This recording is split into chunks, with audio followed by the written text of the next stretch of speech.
You're listening to Alaska Matters Radio. I'm Christopher Story, your host for Great Adventures in the Last Frontier. Thanks for joining me here today. This portion of the program made possible thanks to Blackwater Bend Espresso. For truly gourmet coffee, Blackwater Bend Espresso, a classic example, let me just tell you, a classic example of providing more in use value than you take in cash value. That is Blackwater Bend Espresso. Pat and her girls out there, they're community-minded and business-minded. You truly can be capitalistic and have a heart. Charity comes from the heart, and nobody knows and understands charity better than Pat at Blackwater Bend Espresso. I want to thank her for the years of support here on Alaska Matters Radio. I really do mean that sincerely. I love having Blackwater Bend as a partner of Alaska Matters, truly. I mean, I'm proud to speak on behalf of their quality product and their people, and I believe in their product, and that's why I'm so voracious in telling you, get out to Blackwater Bend Espresso. It's not your average drip. Here's your question. What percentage of Alaskans voted for the Constitution, the Alaska Constitution? What percentage of Alaskans voted for the Alaska Constitution? A, this is a little bit leveraged because you know it passed, so it's obviously going to be more than 50%. So it's A, 58%, B, 68%, or C, 78%. 58, 68, or 78%. You tell me your name and answer. Send that textual message to 997-653. 299-7653. Enter to win. We're going to be, kind of holding this out open throughout the most of the program. So you'll have lots of opportunities. So just enter to win now. 299-7653. We have 2 coffee cards. So enter. Please do it now. 299-7653. I want to send you out to Blackwater Bend Espresso for free. Now, I've got the money update coming up. I'm going to tell you, I'm going to blow your mind today. It blew my mind. It came to my attention that, the bathrooms on Pioneer Avenue, and first of all, I need to preface this all by saying this is not an indictment of the contractor that did the job or the subcontractors that did the job. I heard it said, somebody said, I'm glad those guys got Davis-Bacon and their money's going to be, I'm glad too. That's not the problem. It is not the people that are submitting their bids and doing the work and doing beautiful work and fine work. That is not an indictment in any way of those individuals or those contractors. This is a discussion about the use of public money. And when the money is used in the public way, in the public process, is it as well spent? Is it as are people as frugal with your money as they are with their own? That's the real question. And what role does government play in your life? I've discovered something that blew my mind. I don't have the full explanation of it, but what I do have are the facts. And the facts speak loudly. And if you thought these bathrooms were expensive, it's what you know of these bathrooms. You thought they were expensive. One in particular on Pioneer Avenue. You thought it was an outrage at $200,000 for that bathroom, 2-stall bathroom. Wait till you learn what we've discovered here at Alaska Matters Radio. It will blow your mind. You know who blew my mind last week was Diane Francis. Now, Diane Francis wrote a book called The Merger of the Century. It caught my attention. Her publicist got in touch with me and said, Chris, would you like to interview Diane for your program? And I said, yeah, send me a copy of the book. Let me take a look at it. She sent me a copy of the book. I read a portion of the book, and I read her bio. I read Diane's biography. And I thought, okay, this is somebody you're going to want to meet. I guarantee it. So what's about to follow is the first half of my conversation with Diane Francis. And in the second half of the show, after the 1 o'clock news, you'll hear the second part of my interview. So please stand by. Diane Francis, tell me a little bit about yourself. Where are you from, and where do you live these days? Well, I'm originally from Chicago. I was born and raised in Chicago. I married a guy. We went to Canada. He was Canadian-British. And we went up to Toronto and had kids and a life and built businesses and did very well. So I am a dual citizen of the United States and Canada. I pay taxes, vote, work, and live in both countries. I love both countries. I've dedicated the book to both. And so I'm a merger myself. The ultimate merger. And I'm a businesswoman, a business professor, and I'm a business writer. You've interviewed from, Margaret Thatcher, Ronald Reagan. Where did you start your career, and what led you to meeting and interviewing such amazing people?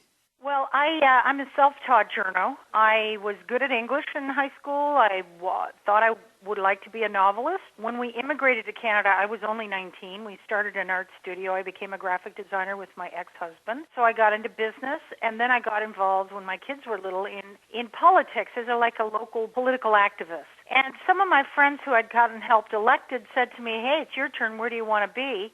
Do you want to run for city council or school board?" And I said, "You know what? The power to change the world and influence events is not in the office, it's in the media." So I went to a community college. I took a couple of weeks night school. The guy said, "You don't need this. There's a job at this little newspaper, and I think you should go for it." And they gave me a job. So it's all self-taught and very lucky. What advice would you give somebody they're at the precipice of what you just described, of making a leap into writing or journalism or following their path some way? What gave you the confidence to go for it? Let me tell you what I've realized in the 5 years since I've written my last book is how hollowed out the media has become. There are no book reviewers in medium and small newspapers anymore. People are overworked and underpaid. The Washington Post, the Toronto Star, even the New York Times, they're down to a skeleton staff because they're fighting for survival against the blogosphere and the Internet.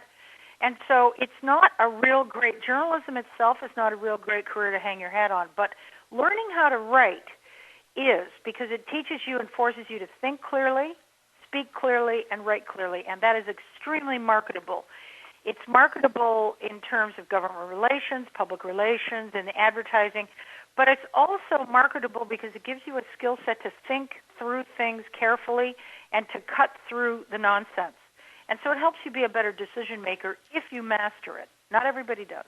The name of the book is Merger of the Century. I'm talking, of course, to Diane Francis, the author. Why Canada and America should become one country. Before we delve into the book, and I've got to ask you, what was it like speaking or interviewing Ronald Reagan? What was that like? This was when Reagan was actually, before he was the nominee, and just after he'd left the governorship, he was a life force. I mean, he comes from Illinois, which is where I come from. He was a sports broadcaster, good-looking guy. You know, he made everything look easy because he was just so talented and so darn personable, great sense of humor.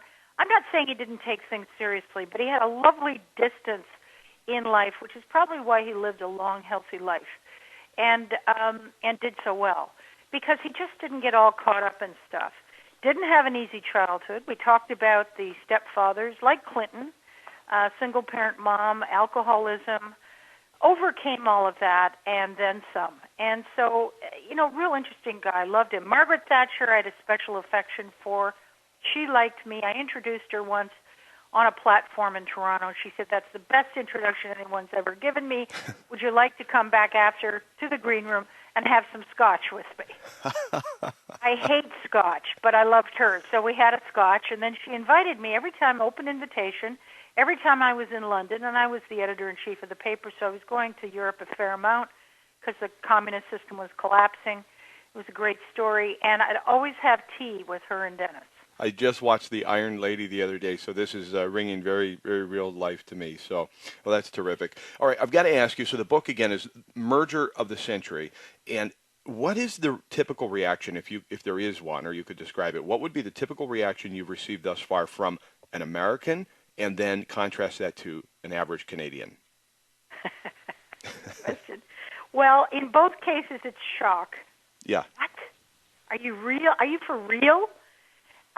With the Americans, I've found it's wow. They sort of gasp and they say, "Wow, what a neat idea." Because Americans all like Canada because they don't know much about Canada. Not that if they knew more about Canada, they dislike Canada, but you know what I mean. Mm-hmm. So it's wow. And then about half of them will say, "But why would they want to be part of our mess?" So that's very interesting. And then I have my answer, and I say, well, if we joined forces with you, and that's a big if, we'd be 35 million Democrats. There'd never be a logjam in Washington again. So they laugh. In Canada, it's shock and horror for the most part. People are, well, wait a minute. And that's like, no way. And the knee-jerk reaction is, no way, no how, they'll eat us alive, we'll disappear, we think we have something important here, and on and on. This is exactly the same reaction. The benefit of being older is that I was around as a reporter and editor in the 80s when free trade with the Americans was first suggested by a very prominent liberal cabinet minister who'd been appointed to study what Canada should do and said the only hope for Canada economically is to do free trade with the Americans.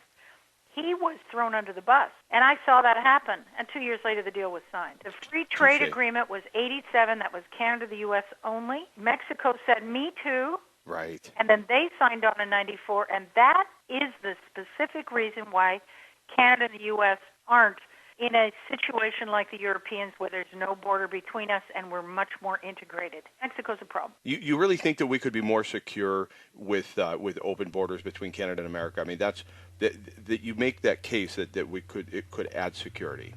Well, will we be more secure if we merge with Canada? That Diane Francis will answer on the other side of the 1 o'clock news. You're listening to Alaska Matters. I'm Christopher Story. Remember, the question is, I want to send you out to Blackwater Bend for free, so feel free to enter to win 299-7653. How many Alaskans voted for the Alaska Constitution? 58%, 68%, or 78%? Much more to come here on Alaska Matters Radio. Well, young Paul Wilson had a less to say.